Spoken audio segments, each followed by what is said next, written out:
Hello everybody.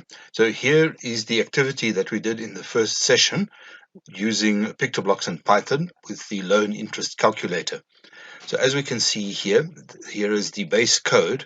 There's the function itself which calculates the interest and then returns the amount. What I've added is that the sprite says welcome to the loan interest calculator. Then it asks for the three inputs, the principal or loan amount, the yearly interest rate, the time or period of the loan in years, and then obviously stores that into the variables. Now, after it has got the variables, after it got the input, it then gives a summary of what you have entered, what the loan amount is, what the interest rate is, and then gives it to you and says how many percent it is, the period of the loan is, there's the time plus years. Then it uses the think. I've used the sprite.think just to make it look like he's calculating something.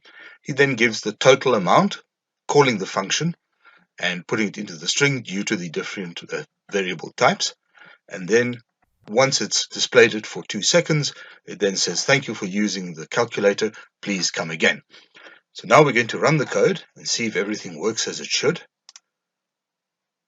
There we go. It's starting to run. Welcome to the loan interest calculator. Enter the amount. So we're going to say 1,000 just to make calculations easier. The yearly interest rate of 10%. That would be nice if that was true.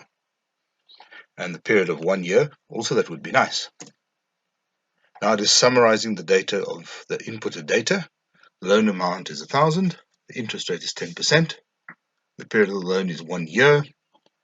He now looks as if he's thinking, calculating, and then gives the total amount of 11,000.